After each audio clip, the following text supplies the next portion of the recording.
What's up, guys? Here with another Charleston area video. Today we're on James Island, just 3 miles away from downtown Charleston, by car anyway, but just a mile away by boat across the Charleston Harbor from here.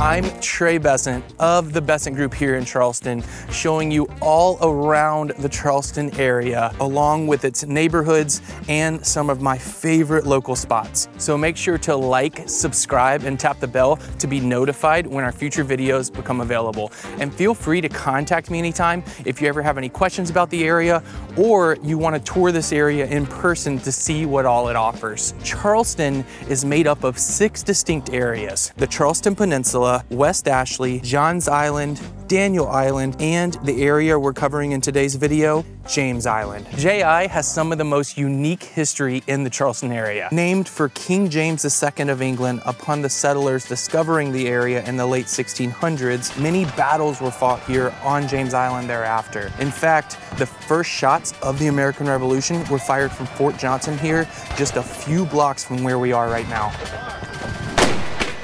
The area stayed sparsely populated for hundreds of years until the mid-20th century, when the island underwent significant suburban development, attracting residents from Charleston seeking a suburban lifestyle while still being close to the city. James Island became an incorporated town in 1993 and later became a city in 2012. The draw to living here is its proximity to Charleston and its easy access to water.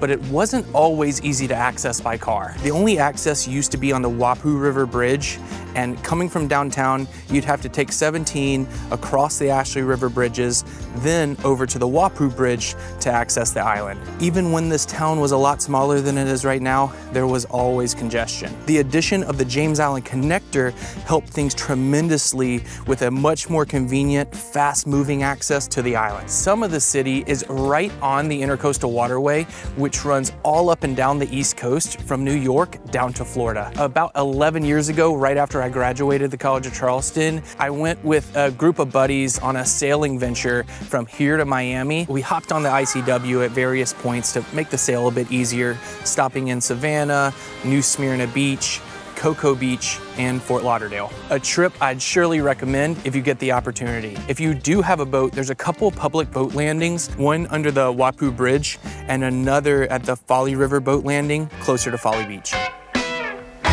To complement the water access, there's a lot of other fun things to do on the island. There's a forgiving golf course on Maybank Highway at the Charleston Municipal Golf Course. And if you continue on Maybank that direction, there's a bridge that goes to Johns Island. If you go south from where we are on Maybank, you'll be going down Folly Road, where there's some restaurants and shopping. And about 5 miles down the road, you'll reach Folly Beach, where you'll find surf, sand, restaurants, and a laid-back vibe you won't find anywhere else in Charleston. Kiowa Island, Isle of Palms, and Sullivan's Island are the other local beaches to here, all about a half-hour away. And if you're not feeling the beach, James Island County Park usually has something going on. During the holidays, they have the Festival of Lights, and in the warmer months, they have the Cajun Festival and reggae nights. And even if there's not an event, the rock climbing wall, 3-acre dog park, water park, or 18-hole disc golf course they have in there are pretty fun alternatives. Other activities on the island include the Wild Blue Ropes Adventure Park, which is fun for all ages and a nice challenge for the amateur adventurer. The Terrace Theater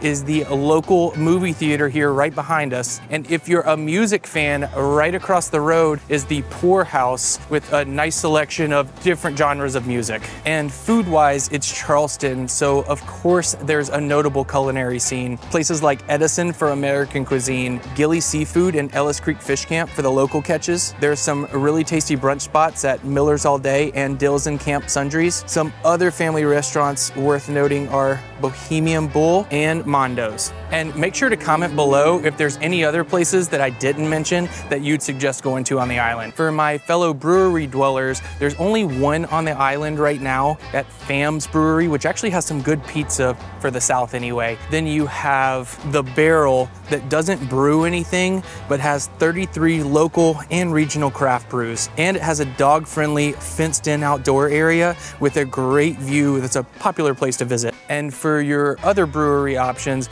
of course, a lot of the bars and restaurants carry many of the microbrews on tap, but to discover the physical locations, you will have to leave the island in order to visit. But you won't have to go too far, because just across the way downtown, they actually have a few on the peninsula there that are noteworthy and nationally distributed. So let's look at some of your residential options here on the island. Now, in the 60s and 70s came this boom of mainly your single-story brick ranches, along with a lot of your custom waterfront homes. Then in the 90s came some new construction developments that started to pop up in between, and those have continued to pop up even until this day. One of James Island's oldest neighborhoods, Riverland Terrace, is still a residential hotspot to this day, as it has been for the last 60 years. More of the notable mature neighborhoods in town include White Point Estates, Stiles Point Plantation, Eastwood, Harbor Woods, Seaside Plantation, and Parrot Creek. New construction-wise, Toll Brothers is set to release a new community that will follow a lot of the same floor plans that they had in Bennett's Bluff, a community they finished up not too long ago. One of the things I like most about this area is a lot of these residential neighborhoods are built pretty close to commercial areas, so you'll find it relatively commonplace to first of all have a golf cart, and secondly be able to actually drive it to your grocery store, your bars, your restaurants, and other things of that nature around the town. The average home price on the island is about $688,000, with homes starting in the low fours respectively and going up however much you want to spend for the most part, and condos and townhomes that you can still get in the 2s and 3s. So that's it for today's video. As always, feel free to reach out anytime if you ever have any questions. Comment below with any suggestions for future videos. I look forward to seeing y'all next time.